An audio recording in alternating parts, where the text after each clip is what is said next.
Bismillahirrahmanirrahim. Assalamualaikum warahmatullahi wabarakatuh. Bertemu kembali bersama saya Khairun Nur Natasya, kelas 2B Pendidikan Agama Islam non-reguler. Di sini saya akan membuat video mata kuliah Bapak Fikri Farihin, yaitu pengantar studi Islam yang berjudul Beberapa Pendekatan Studi Islam. Baik, ada banyak yang kita bahas kali ini. Yang pertama ada pendekatan teologis, yang kedua ada pendekatan antropologis, yang ketiga ada pendekatan sosiologis, yang keempat ada pendekatan filosofis, yang kelima ada pendekatan sejarah, yang keenam ada pendekatan kebudayaan, dan yang terakhir yang ketujuh ada pendekatan psikologi. Baik, yang akan pertama kita bahas yaitu pendekatan teologis. Dalam Islam, teologi dikenal dengan istilah ilmu kalam yang telah tumbuh lebih dahulu daripada filsafat di dunia Islam. Teologis adalah pendekatan yang normatif dan subjektif terhadap agama. Pada umumnya, pendekatan ini dilakukan dari dan oleh penganut suatu agama dalam usahanya menyelidiki agama lain. Oleh karena itu, pendekatan ini dapat pula disebut pendekatan atau metode tekstual atau pendekatan kitabi, dan ia selalu menampakkan sifatnya yang apologis dan deduktif. Secara harfiah, Sayyid Hussein Afandi Al-Jisr At-Tarabulisi mengatakan bahwa pendekatan teologis normatif dalam memahami agama dapat diartikan sebagai upaya memahami agama dengan menggunakan kerangka ilmu ketuhanan yang bertolak dari suatu keyakinan bahwa wujud empiris dari suatu keagamaan dianggap sebagai yang paling benar dibandingkan dengan yang lainnya.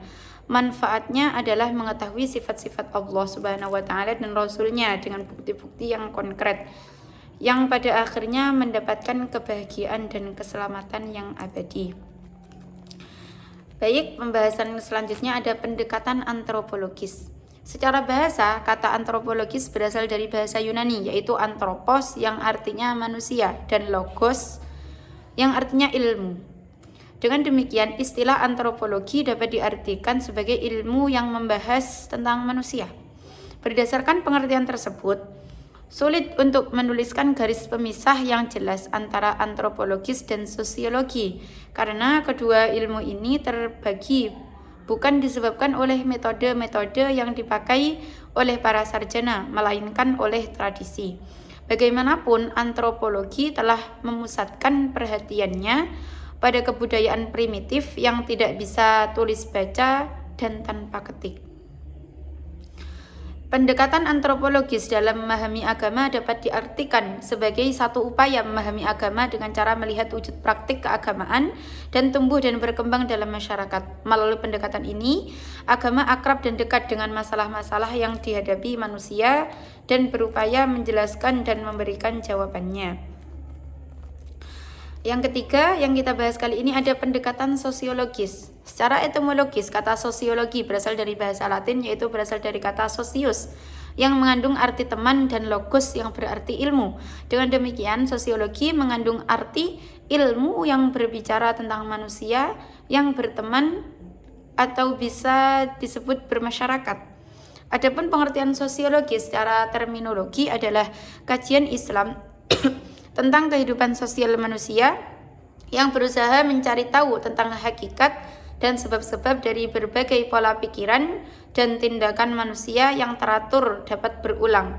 Berbeda dengan psikologi yang memusatkan perhatiannya pada karakteristik pikiran dan tindakan orang perseorangan. Sosiologi hanya tertarik pada pikiran dan tindakan yang dimunculkan seseorang sebagai anggota suatu kelompok atau masyarakat.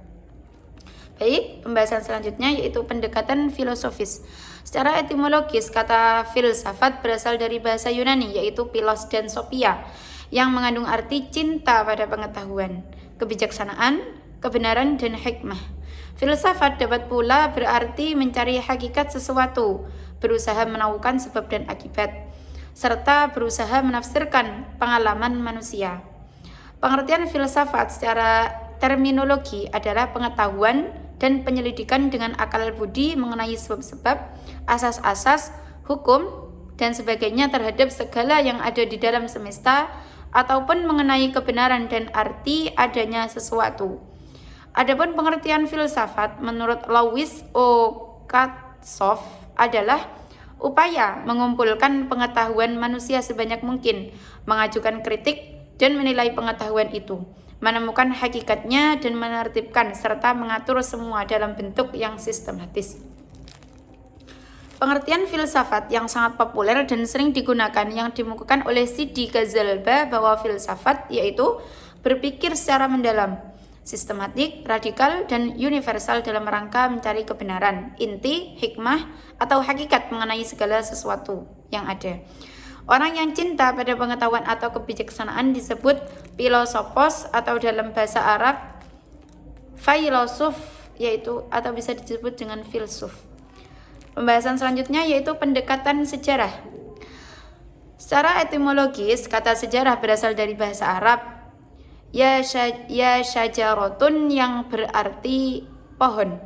Pengambilan istilah ini berkaitan dengan kenyataan sejarah. Dalam pandangan orang pertama yang menggunakan kata ini menyangkut syajarot an-nasab, yaitu pohon genealogis yang pada masa sekarang disebut sejarah keluarga atau family history. Boleh jadi karena kita kerja syajarah, boleh jadi kata kerja syajarah juga mengandung arti to happen, to occur, dan to develop.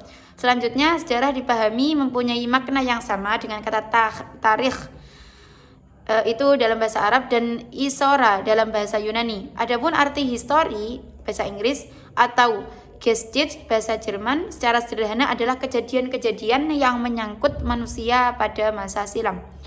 Adapun pendekatan sejarah sendiri yaitu ilmu yang membahas berbagai peristiwa dengan mempertahankan unsur tempat, waktu, objek, latar belakang, dan pelaku peristiwa yang telah terjadi. Melalui pendekatan ini, seluruh peristiwa yang terjadi dapat dilacak dengan melihat waktu terjadinya peristiwa itu, tempat, penyebab, dan orang-orang yang terlibat dalam peristiwa tersebut. Pembahasan selanjutnya yaitu pendekatan kebudayaan.